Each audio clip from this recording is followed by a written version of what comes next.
Beef আলুর ঝোল অথবা আলু দিয়ে গরুর ঝোল আমাদের মুন্সিগঞ্জের ঐতিহ্যবাহী একটি খাবার। আর আজকে আমার মার রেসিপি নিয়ে আমি এসেছি মালয়েশিয়ার সকল ভিউয়ার্সদের কাছে। তো দেরি না করে শুরু করি। আজকে আমাদের বাসায় একটি প্রোগ্রাম আছে, আর তাই আজকে একটু বেশি পরিসরে রান্না হচ্ছে। এখানে আমি 5 কেজি গরুর মাংসতে প্রথমেই হাফ কেজির মতো গোটা পেঁয়াজ দিয়ে তাতে অ্যাড করে নিচ্ছি হাফ কাপের পরিমাণের আদা বাটা এবং হাফ কাপ পরিমাণের রসুন বাটা। এরপর আমি দিয়ে দিচ্ছি জিরা বাটা। এখানে আমি কাঁচা জিরা বেটে নিয়েছি, 1 টেবিল চামচ পরিমাণের অ্যাড করছি। এরপর আমি দিচ্ছি জয়ত্রী বাটা 1 চা চামচ পরিমাণের। এরপর শুকনো ইনগ্রেডিয়েন্টগুলো অ্যাড করার পালা। প্রথমে দিয়ে দিচ্ছি 2 টেবিল চামচ পরিমাণের হলুদের গুঁড়ো।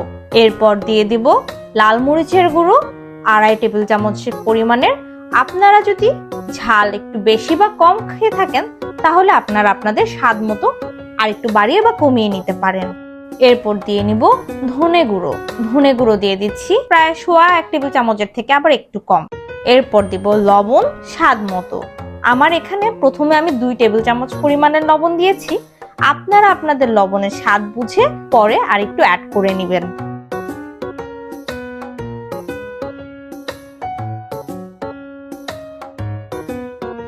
এরপর এলাচ অ্যাড করে নিচ্ছি আমি 10 থেকে 12টি। দারুচিনি আমি মোটামুটি এরকম মাঝারি সাইজে নিয়ে নিচ্ছি 4টি। এবং দিব একটু টক দই। টক দইটি একটু ফেটে দিয়ে দিতে পারেন। আমি আসলে এখন এই সম্পূর্ণ সব মশলাগুলো হাতে মাখাবো বলে আমি এখানে টক দইটি না ফেটে অ্যাড করে দিয়ে দিয়েছি। টক দই দিচ্ছি আমি প্রায় হাফ কাপ পরিমাণের।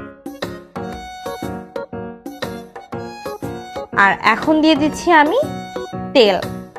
তেল দিচ্ছি এখানে আমি প্রায় 1.25 কাপ পরিমাণের। আর অ্যাড করে নিচ্ছি তেজপাতা। তেজপাতা দিয়েছি 5 থেকে 6টি। আমার সব মশলা দেয়া শেষ। এখন সুন্দর করে মাখিয়ে চুলার আঁচে দিয়ে মাংসগুলো কষানোর জন্য বসিয়ে দিব। আলুর ঝোলের তরকারি কিন্তু পাতলা খিচুড়ি, ভুনা খিচুড়ি কিংবা গরম ভাতের সাথে দারুণ চলে।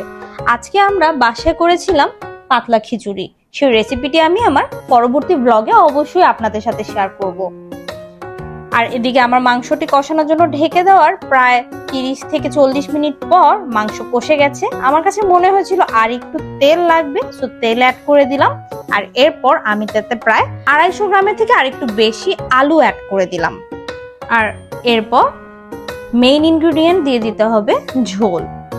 যেহেতু এটি পাতলা আলুর ঝোল তাই আমি এখানে প্রায় 1 লিটার পরিমাণে রুম টেম্পারেচারের পানি অ্যাড করেছি। আপনারা চাইলে আর একটু কম বা আর একটু বেশি নিজেদের স্বাদ মতো দিয়ে নেবেন। আর ঝোলটা অ্যাড করার পর আমি দিয়ে দিচ্ছি 2 চা চামচ পরিমাণে গরম মশলার গুঁড়ো এবং 1 চা চামচ পরিমাণের ভাজা জিরের গুঁড়ো। এবং আমি আরো 2টো আস্ত পেঁয়াজ এবং কাঁচা মরিচ অ্যাড করে নেব আমার রান্নার এই পর্যায়ে। আমার রান্না কিন্তু প্রায় শেষ পর্যায়ে চলে এসেছে। কাঁচা মরিচ দিয়ে আর একটু নেড়ে চেড়ে প্রায় 15-20 মিনিট যদি আমি ঢেকে রাখি, দেখবেন আমাদের এই মজাদার আলুর ঝোল দিয়ে গরুর মাংসটি তৈরি হয়ে গেছে। বাসায় নিজেরাও ট্রাই করে আমাকে জানাতে ভুলবেন না কেমন হলো। সো পরবর্তী ভিডিও দেখার জন্য আমন্ত্রণ জানিয়ে আজকে এখানে বিদায় নিচ্ছি। আল্লাহ হাফেজ।